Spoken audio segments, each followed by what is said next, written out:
Bonjour à tous, je suis super heureuse de vous retrouver.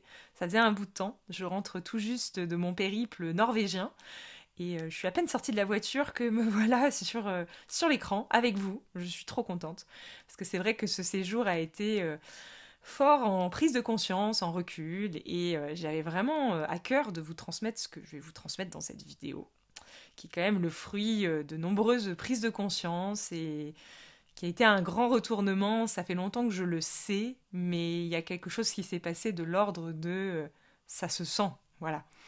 Et c'est avec cette prise de conscience-là que je voulais vous transmettre cette vidéo, tout simplement. J'ai reçu dernièrement beaucoup de messages un petit peu désemparés de certains d'entre vous.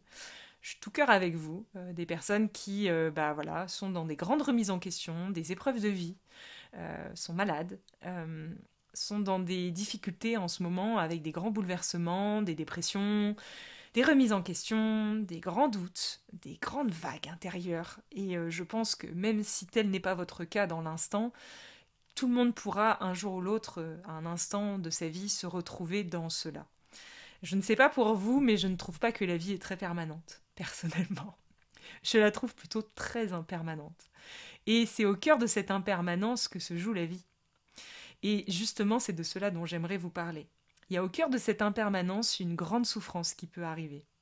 Et cette souffrance, c'est quelque chose que j'ai beaucoup vécu, personnellement, et que du coup j'entrevois et que je perçois aussi chez bon nombre d'entre nous. Notamment chez les personnes qui ont ouvert ces portes spirituelles. Ici, quand on ouvre, c'est vrai, ces portes intérieures de spiritualité, il y a quelque chose de l'ordre de waouh, il y avait tout ça en fait qui était déjà là à l'intérieur de moi. J'avais pas forcément accès jusqu'alors. Et il y a un nouveau monde qui s'ouvre à nous. Et il y a quelque chose qui se peut alors éventuellement se dessiner chez certains d'entre nous, qui est une grande confusion, qui est le démarrage d'une immense confusion, qui va être de confondre finalement ce qu'on est venu offrir au monde avec la spiritualité. On va alors se mettre en quête de venir faire une mission de vie spirituelle.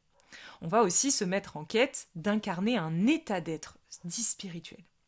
Dans ces milieux spirituels, on va vous transmettre tout un ensemble de paradigmes spirituels de l'ordre de être spirituel, c'est être en paix, c'est être bien, c'est avoir du recul, c'est être permanent au cœur de l'impermanence, c'est faire preuve de sagesse, c'est ne plus succomber aux énergies basses ou aux émotions dites basses comme la colère ou comme l'agitation au sens large. Et on va transmettre comme ça tout ça aux gens. Et on va leur dire, bah voilà, si aujourd'hui tu veux finalement devenir cet être-là auquel tu aspires, il va falloir que tu débutes un travail sur toi. Et je suis désolée de vous le dire, mais c'est le début de l'enfer. Voilà. C'est le démarrage de l'enfer. C'est le démarrage de la souffrance à ce moment-là. On va venir prendre toute cette souffrance qu'on expérimentait dans la matière, avec cette quête de la reconnaissance, cette quête de voilà d'avoir de la valeur, d'être vu, de gagner sa vie, de fonder une famille, toute cette quête-là, on va la remplacer par cette quête spirituelle, qui est de s'épanouir, de devenir la meilleure version de soi-même, et de devoir travailler pour devenir cette version-là. Et c'est à ce moment-là que va arriver une très grande souffrance, expérimentée par bon nombre d'entre nous. On va alors mettre beaucoup d'énergie, beaucoup de sens, beaucoup d'action et beaucoup de temps aussi. On va investir et investiguer beaucoup de notre être-té dans cette quête intérieure, qui vise finalement à devenir une autre version de soi-même, à devenir une autre version de soi-même, une version plus sage, une version plus éveillée, une version où on aide les autres, une version où on a une mission pour l'humanité, où on est éveillé, on est spirituel. Mais cette version-là de nous-mêmes ne correspond pas toujours avec la version que nous sommes venus incarner. Et ça, c'est quelque chose qui parfois est douloureux à entendre, qui parfois est difficile à conscientiser. Après des années ou des mois ou un investissement qui parfois peut être grand dans le fait de devenir cette nouvelle version-là à laquelle on aspire tant, on se met ça comme nouvel objectif de vie finalement, et peut-être un jour ou l'autre réaliser que c'est pas ce qu'on était venu offrir au monde en fait. Tout le monde n'a pas comme mission d'incarnation d'offrir au monde l'éveil intérieur. Il y a plein de personnes qui offrent au monde tout autre chose et qui offrent au monde des dimensions de conscience qui passent par des missions qui n'ont rien à voir avec une mission dite de transmission ou dite d'éveil intérieur. Il y a beaucoup de personnes qui vont transmettre une dimensionnalité intérieure ou des dimensions de conscience en étant à la caisse d'un supermarché ou en étant boulanger.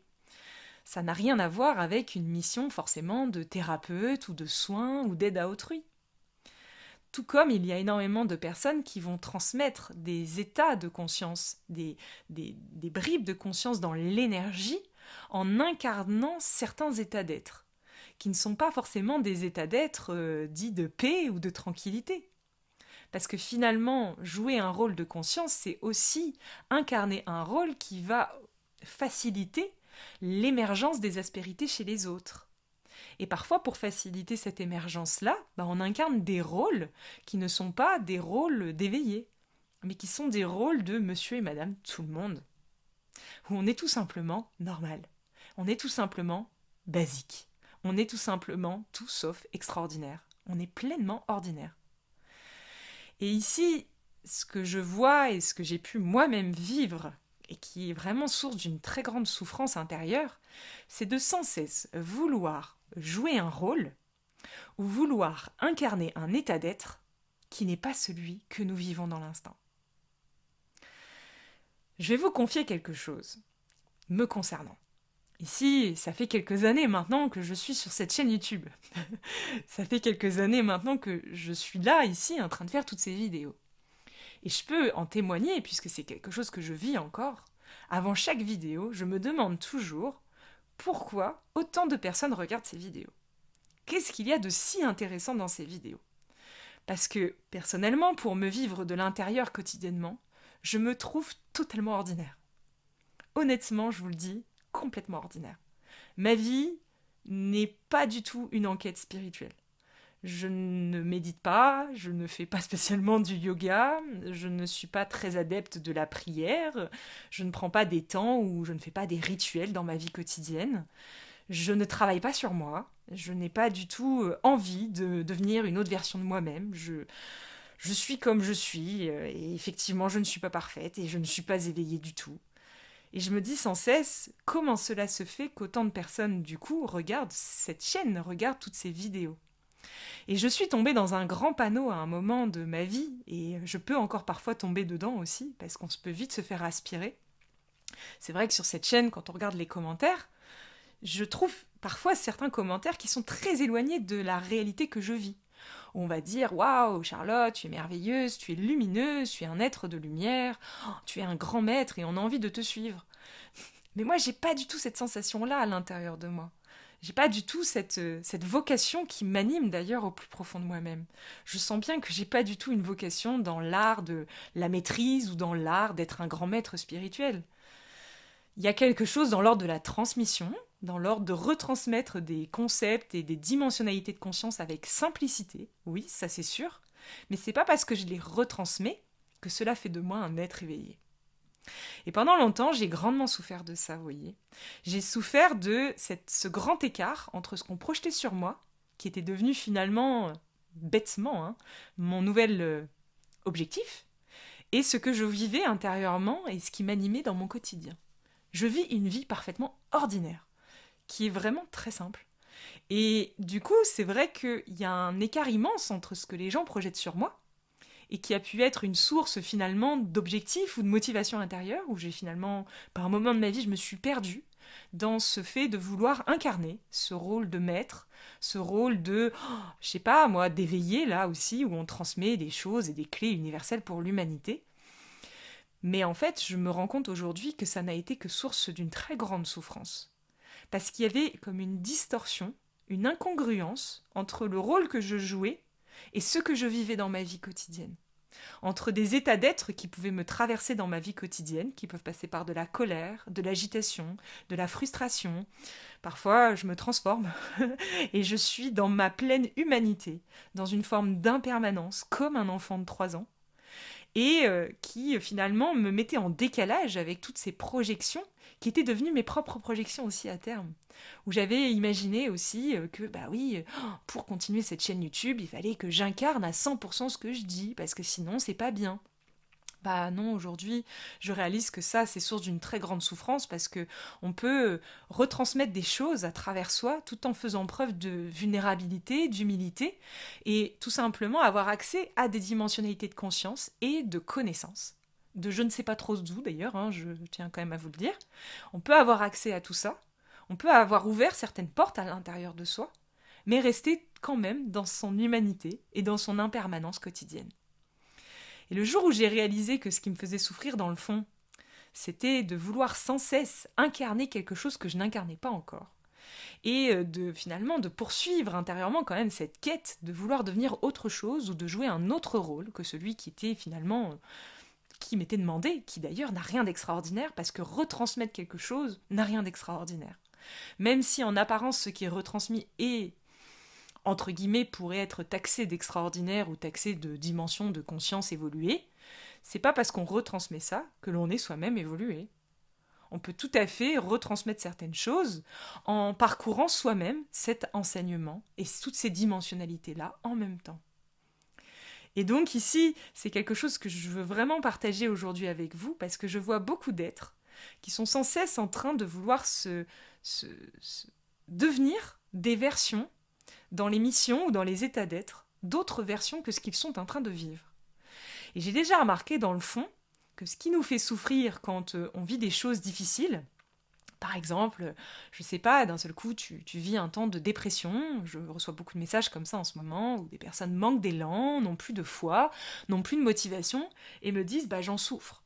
Mais finalement, est-ce que c'est réellement cette expérience-là qui nous fait souffrir ? C'est vraiment une question que je nous invite à nous poser intérieurement, que je me suis récemment posée, hein, parce que j'ai récemment vécu un petit moment un peu down, vous voyez, un petit peu fatigant comme ça. Je suis partie un peu en Scandinavie, tout feu tout flamme, mais en fait j'ai eu un gros retour de bâton durant ce voyage, où j'ai un petit peu ressenti des énergies un peu, voilà, un peu plombantes, un petit peu fatigantes, pas du tout d'émerveillement ou de joie ou de quoi que ce soit, des choses qui étaient tout sauf poétiques, entre guillemets, et où j'ai eu un petit temps un petit peu de remise en question, et de doute aussi, et où il y a eu comme un semblant de « oh, ça me fait souffrir ». Et en vérité, je me suis rendu compte que ce qui me faisait souffrir, dans le fond, c'était pas ce que j'étais en train de vivre. C'était encore un attachement inconscient à vouloir vivre autre chose que ce que je suis en train de vivre. À vouloir incarner autre chose que ce que je suis en train d'incarner. Alors qu'en vérité, au cœur de ces petits moments un petit peu, bah oui, de down, de fatigue, et voilà, où on nous demande aussi de nous reposer, évidemment. Se reposer, c'est essentiel. Bah, au cœur de tous ces moments-là, si on apprend à pas s'agiter dans tous les sens et à tout simplement embrasser ces expériences-là comme toutes les autres, bah, on se rend compte qu'il n'y a aucune souffrance au cœur de tout ça, en fait. Que la seule souffrance vient du fait de vouloir incarner autre chose ou de vouloir se mettre la pression sur quelque chose d'autre qu'on voudrait offrir. Et je me suis rendu compte que je pouvais encore me mettre ce genre de pression. Que je pouvais encore me mettre une pression ici inconsciente, hein, elle était inconsciente, mais elle était encore là. Plus subtile, je dirais. Vouloir encore, finalement, correspondre à l'image que les êtres projettent sur moi.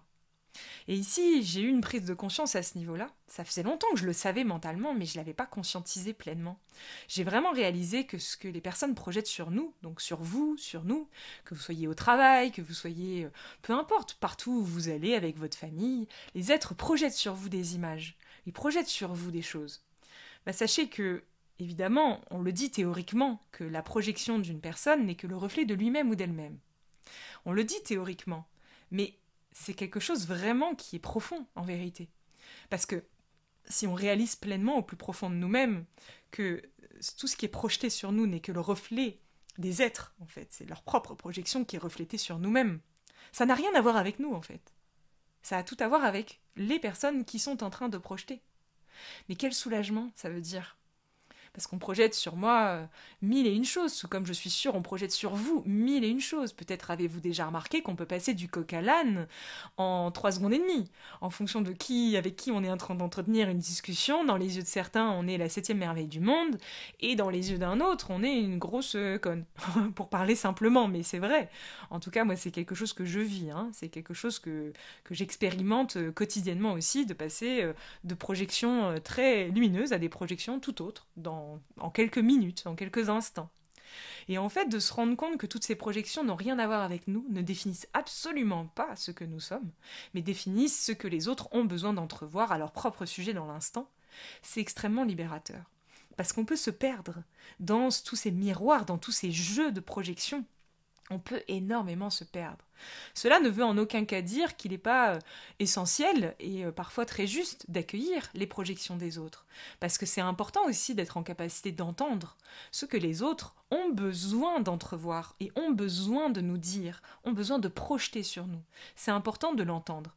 Et c'est important aussi de réaliser que tout cela est très utile pour nous, dans le sens où ce qui est projeté et qui nous dérange dans le fond révèle des zones d'aspérité présentes à l'intérieur de nous-mêmes. Et je me suis rendu compte de cette manière-là, me concernant, et c'est en même temps un témoignage que je vous offre ici, que ce qui me dérangeait le plus en fait en termes de projection, c'était les personnes qui m'adulaient.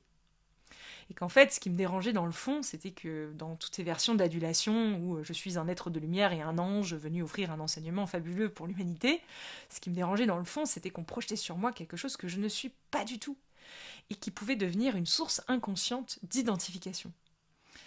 Il y a vraiment, je sais pas pour vous, mais c'est quelque chose que je ressens très fort à l'intérieur de mon être, il y a quand même un véritable besoin d'être reconnu, d'être vu, d'être considéré.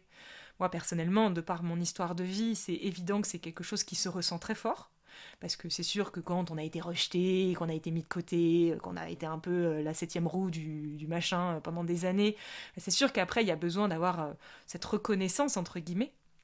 Mais sachez que cette reconnaissance ne passera pas à travers les rôles que vous allez jouer pour satisfaire ce que les autres projettent sur vous. Et ça, c'est quelque chose que j'ai pointé du doigt récemment à mon propre sujet et que je vous partage aussi parce que je vois d'innombrables versions chez d'innombrables personnes qui est source d'une très grande souffrance. Parce qu'en fait, on joue le rôle que les autres projettent sur nous pour être reconnus, pour être aimés, pour être... Et oui, pour être aimé, tout simplement. Parce que peut-être on n'a pas encore suffisamment développé d'amour envers soi-même, et non pas le petit amour, mais la reliance. Hein, c'est ça l'amour, hein, c'est la reliance avec le divin. C'est la reliance profonde avec notre intériorité, vous voyez. Peut-être on n'a pas encore suffisamment ouvert cet espace ici, en son sein. Donc voilà, je voulais vraiment vous partager ça avec un petit peu d'émotion, je suis désolée. Parce que c'est vraiment quelque chose qui est extrêmement libérateur quand on peut le vivre et le ressentir. C'est quelque chose qui nous libère parce que c'est quelque chose qui nous permet de nous rendre compte qu'en vérité, il n'y a rien qui va mal. Que la seule chose finalement dans le fond qui va mal, c'est qu'il n'y a pas suffisamment d'amour envers soi-même. Il n'y a pas suffisamment de sagesse envers soi-même. Il y a quelque chose qui veut encore autre chose. Et ça, c'est la plus grande souffrance qu'on peut ressentir. Et en vérité, quand tout cela se relâche, on s'offre en fait tel qu'on est. Vulnérable, sensible, authentique, dans son humanité. Et en vérité, ici, je pense que c'est de cela dont on a besoin sur Terre en ce moment. C'est d'humains qui sont humains. Pas d'humains qui jouent des rôles de maîtres spirituels, ou qui jouent des rôles pour briller, ou pour laisser paraître qu'ils sont meilleurs ou plus avancés. On a tout simplement besoin d'humains qui, avec transparence, osent tout simplement se montrer tels qu'ils sont. Et cela n'empêche en rien d'avoir une reliance et de vivre une spiritualité qui n'est pas cette spiritualité d'enquête ou de quête, mais qui est une spiritualité de l'intérieur. Alors oui, c'est sûr que quand je parle à mon propre sujet, je ne vais pas passer des heures à méditer tous les jours, mais je ressens à l'intérieur de moi quelque chose qui me connecte à plus grand. C'est quelque chose que je ressens. C'est quelque chose qui peut pas s'oublier. C'est quelque chose qui peut pas se défaire. C'est quelque chose qui s'anime à l'intérieur et qui vraiment se vibre à l'intérieur. Mais c'est pas obligé d'en faire tout un plat. C'est pas obligé d'en faire tout un dessin. C'est pas obligé d'ailleurs d'en parler. C'est quelque chose qui se ressent. C'est quelque chose qui se diffuse. C'est quelque chose qui se vibre énergétiquement. Et qui pourtant est extrêmement ordinaire. Et c'est ô combien parfois difficile de lâcher cette quête de l'extraordinaire, du briller pour attirer, pour redevenir tout simplement personne. Ordinaire, simple. Voilà. J'espère que ce message pourra atténuer, entre guillemets, relâcher certaines souffrances qui, à mon sens, proviennent principalement de cet espace, de chercher sans cesse à incarner, à vivre ou à ressentir autre chose que ce que nous sommes en train de vivre, tout simplement. Je vous remercie à tous et puis je vous souhaite une merveilleuse rentrée. J'ai vraiment hâte de vous partager tout ce qui arrive avec la mise en ligne de ce nouveau site internet, le partage d'énormément de ressources. Ça va être une très belle aventure qui s'offre ici. Il y a de très beaux projets également qui vont voir le jour sur cette chaîne YouTube. Je suis juste en joie en fait de partager tout ça avec vous. Comme je vous l'ai annoncé récemment, tout va être donné par ici maintenant. Absolument tout. Parce que tout cela a été offert et tout cela a besoin d'être offert en retour, à 100%. Donc j'ai vraiment hâte, je suis juste en train de créer la forme avec laquelle ça pourra être transmis. Mais sachez que il va y avoir une très très belle aventure dans l'aventure. Et je vous remercie encore pour votre soutien éternel, pour tout ça. C'est énorme. Merci à tous.